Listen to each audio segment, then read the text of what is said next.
आप इस वीडियो को एंड तक जरूर देखिएगा ताकि आपको ये कहानी अच्छे से समझ में आ जाए। तो चलिए शुरू करते हैं। इस कहानी में सभी मछुआरे जिस दिन का बहुत लंबे समय से इंतजार कर रहे थे, आखिरकार वह समय आ गया था।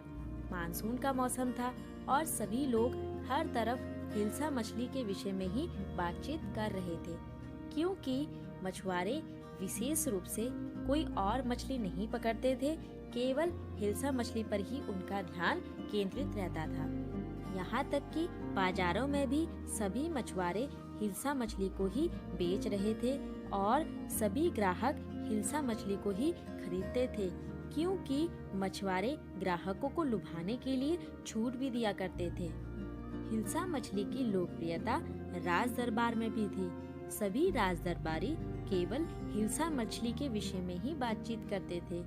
इसी बात पर राजा को एक दिन गुस्सा आ गया था, क्योंकि राजा को भी लगता था कि कोई भी हिल्सा मछली के विषय के अलावा किसी और विषय में चर्चा नहीं करते हैं। यहाँ तक कि एक दिन राजा ने गोपाल को भी इस विषय में बात करते हुए देख लिया और यह देखकर राजा बहुत हैरान हो जाता है, क्योंकि गोपाल दरबार का सबसे बुद्धिमान व्यक्ति माना जाता था। इसलिए राजा गोपाल को एक चुनौती देता है और उससे कहता है कि वह बाजार जाए और वहां से एक बड़ी सी हिल्सा मछली खरीदकर दरबार में लेकर आए। और साथ ही साथ राजा यह शर्त भी रखता है कि कोई भी इस मछली के बारे में बात नहीं करेगा, और इसके बाद गोपाल इस चुनौती को स्वीकार कर लेता है। कुछ ही दिनों बाद गोपाल अपने आधे चेहरे पर से दाढ़ी को हटा लेता है, पूरे शरीर में राख मल लेता है और फटे हुए कपड़े पहन लेता है, जिससे कि वह एक भिखारी की तरह दिखता है। इसके बाद उसकी पत्नी उसके इस रूप को देखकर बहुत चौंक जाती है और उसे इस हालत में बाहर ना जाने के लिए कहती है। लेकिन गोपाल अपनी पत्नी की कुछ भी नहीं सुनता है और बस इतना कहता है कि वह बाजार जा रहा है मछली खरीदने के लिए।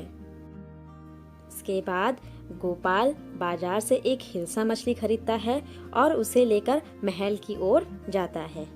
जैसे ही गोपाल महल की ओर जाता है, सभी का ध्यान उसी के तरफ होता है और किसी का भी ध्यान हिल्सा मछली की तरफ नहीं होता है, क्योंकि गोपाल ने अजीब से कपड़े पहने होते हैं और जिसे देखकर लोग उसे पागल समझते हैं। इसके बाद जैसे ही गोपाल महल के प्रवेश द्वार पर पहुंचता है, राजा के चौकीदार उसे वहीं पर रोक लेते हैं और अंदर आने के लिए मना करते हैं। इस पर गोपाल जोर जोर से चिल्लाने लगता है, नाचने लगता है और गाने लगता है। इन सारी हरकतों को राजा सुन लेता है और अपने सेनापति को आदेश देता है कि वह उस व्यक्ति को पकड़कर उसके सामने पेश करे। फिर गोपाल को दरबार में पेश किया गया और दरबार के सभी लोग उसे देखकर हैरान हो जाते हैं और कोई भी उसे पहचान नहीं पाता है, क्योंकि उसने बहुत ही अजीबोगरीब कपड़े पहने होते हैं। तभी एक दरबारी उसे पहचान लेता है और कहता है कि यह तो गोपाल है। इसके बाद राजा गोपाल से पूछता है कि तुमने ये अजीबोगरीब वेशभूषा क्यों पहनी है। तो गोपाल राजा को उसकी दी हुई चुनौती के बारे में याद दिलाता है और इस बात पर राजा को जोर जोर से हंसी आ जाती है। फिर राजा कहता है कि गोपाल ने एक और बार असंभव कार्य को संभव कर दिखाया। तो यहीं पर हमारी कहानी समाप्त होती है और इस कहानी में हमने देखा कि गोपाल ने किस प्रकार अपनी चालाकी से राजा की चुनौती को पूरा भी किया और राजा के दिल को जीत भी लिया। तो मुझे उम्मीद है कि आपको ये वीडियो पसंद आई होगी। अगर आपको ये वीडियो पसंद आया है तो आप एक लाइक जरूर कीजिएगा और साथ ही साथ 7th क्लास की और भी स्टोरीज को सुनने के लिए आप मेरे चैनल के साथ जुड़े रहिए। मेरे चैनल को सब्सक्राइब कीजिए। आज के लिए बस इतना ही। धन्यवाद।